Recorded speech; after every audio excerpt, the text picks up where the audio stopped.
Actually সেইটো কাজিয়াৰ এটা সূত্ৰপাত হোৱাৰ কোনো কথাই নাই। তাৰমানে বিগত 30 বছৰে একজন মানুহৰ নামত এই ঘাটটো মানে অবৈধভাৱে এক প্ৰকাৰ ক'ব গ'লে সিন্ডিকেট। আজি চাওক, ক'ব গ'লে এই ঘাটটো চৰকাৰী যিটো নিৰিখ মাত্ৰ 81,000 এক বছৰৰ কাৰণে, কিন্তু ইহঁতে বিগত দিনত এটা বৃহৎ মানে সিন্ডিকেট চক্ৰই এই যে হাটঘাট যেতিয়া টেণ্ডাৰ হয়, টেণ্ডাৰৰ সময়ত বজাৰ কমিটিৰ নেতৃত্বত ইহঁতে ৰাইজৰ মানে কিছুমান অনুষ্ঠান প্ৰতিষ্ঠানৰ নাম লৈ সিহঁতে সেই ঘাটটো মানে বেলেগক নিবিদা দিয়াৰ পৰা বিৰত ৰাখি তেওঁলোকে একপক্ষীয়ভাৱে নিবিদা প্ৰদান কৰি তেওঁলোকে ঘাটটো একজনৰ নামত লৈ আহি আজি 30 বছৰে খাই আছে। কিন্তু এইবেলি পইচাখিনি ৰাইজৰ কামতে খটায়। ৰাইজৰ কামত অনুষ্ঠানত ইহঁতে অনুষ্ঠানে কিমান টকা পায় আপোনালোকে একবাৰ জাজ কৰি চাব। অনুষ্ঠানৰ নাম লৈ পইচাটা ক'ত যায় অলপ জাজ কৰি চাব। এতিয়া চৰকাৰক কৰ ফাঁকি দি খাৱাৰ নিচিনা এইটো। এতিয়া চিন্তা কৰক, আজিৰ দিনত 30 বছৰ ধৰি একজন মানুহৰ নামত এই ঘাটটো পত্তন হৈ আছে। এইবাৰ চূড়ান্ত 1 বছৰৰ কাৰণে যিহেতু ঘাট পত্তন দিয়ে, এতিয়া চূড়ান্ত নিবিদা যিটো চূড়ান্ত নিবিদা 1 বছৰৰ কাৰণে যিটো দিয়ে সেইটো বৰ্তমান বন্ধ থকাৰ কাৰণে মাহ হিচাপত এক মাহ কৰি চলোৱাৰ কাৰণে দি আছে। এইবাৰ কি হৈছে, ইহঁতে সেই পাৰ্টিটোতো আগৰ পৰাই জানে যে আমাকতো ঘাট দিবই। তেওঁলোকে এইবাৰ দৰখাস্তই কৰা নাই পঞ্চায়তত। তো পঞ্চায়তত যেতিয়া দৰখাস্ত কৰা নাই, বেলেগ একজনে হয়তো দৰখাস্ত কৰিছে।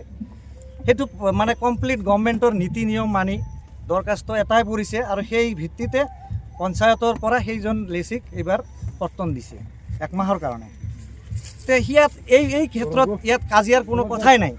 আজি ইমান দিনে যিখন জাগাৰ পৰা এই ঘাটটো 30 বছৰে চলি আছে, ইপাৰ সিপাৰ মানুহখিনি হৈ আছে, ঠিক তাৰে পৰাই আজি এই ঘাটটো উদ্বোধন কৰাৰ সময়ত যি অপ্ৰীতিকৰ এটা পৰিস্থিতিৰ সৃষ্টি তেওঁলোকে কৰিলে, সেইটো বিৰাট দুৰ্ভাগ্যজনক।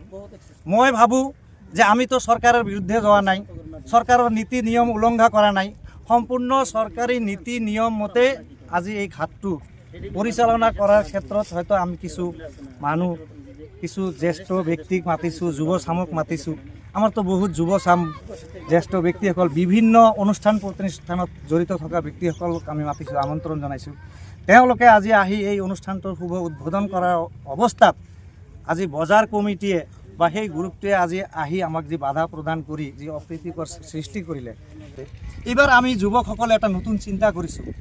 নতুন চিন্তাধাৰাৰে আমি ইয়াতে এখন বেনাৰ লগাইছোঁ যে আমাৰ যিখিনি স্কুলীয়া ছাত্ৰ ছাত্ৰীখিনি যাতে বিনামূলীয়াভাৱে এই পাৰ্কটোত পাৰাপাৰ হ'ব পাৰে। যিখিনি বয়োজ্যেষ্ঠ ব্যক্তি আছে, এতিয়া ধৰক মানে জ্যেষ্ঠ নাগৰিক যাক কোৱা হয়, যে মানে বয়োজ্যেষ্ঠ ব্যক্তিসকল, বেমাৰী যিবিলাক ব্যক্তি আছে বেমাৰীসকল, তাৰপিছত শাৰীৰিকভাৱে অক্ষম ব্যক্তিসকলক আমি এইবাৰ বিনামূলীয়াভাৱে পাৰাপাৰৰ এটা চিন্তা কৰিম। সেইটো সিন্ডিকেট ক'ব লাগিব। আজি যদি সিন্ডিকেটে নহয় তেনেহ'লে কিয় এই 30 বছৰে বেলেগ মানুহক কিয় তাতে মানে নিবিদা দিয়া হ'লে? একজন মানুহৰ নামত কিয় এই 30 বছৰ চলি আছে? এতিয়া তেওঁলোকৰ নামত আহিলে কোনো কমপ্লেইন নাই।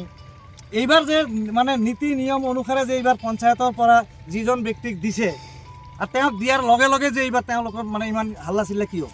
আমিতো কমপ্লিট চৰকাৰী নিয়ম অনুসাৰে দিছে, আমিতো জোৰ জবস্তি কৰি অনা নাই। আজি পঞ্চায়ত সচিবৰ বিৰুদ্ধে যিটো অভিযোগ আনিছে, আজি পঞ্চায়তৰ 8জন ৱাৰ্ড সদস্যই য'ত চহী কৰিছে, পঞ্চায়তৰ সচিবজনে আজি তেওঁ চৰকাৰী মানুহ, তেওঁ নিয়মৰ বাহিৰত এই বজাৰ এই পাৰ্কঘাটটো দিব পাৰে জানো? আজিৰ এই দিনত এইটো অসম্ভৱ। তেওঁলোকে যিটো অভিযোগ আনিছে আজি পঞ্চায়ত সচিবৰ বিৰুদ্ধে, এইটো সম্পূৰ্ণ ভিত্তিহীন। মই ভাবোঁ যে মই এটা প্ৰশাসনক আজি আপোনালোকৰ জৰিয়তে দাবী জনাম, এই যিটো সমস্যা, এই সমস্যাটোৰ এটা সমাধান লাগে।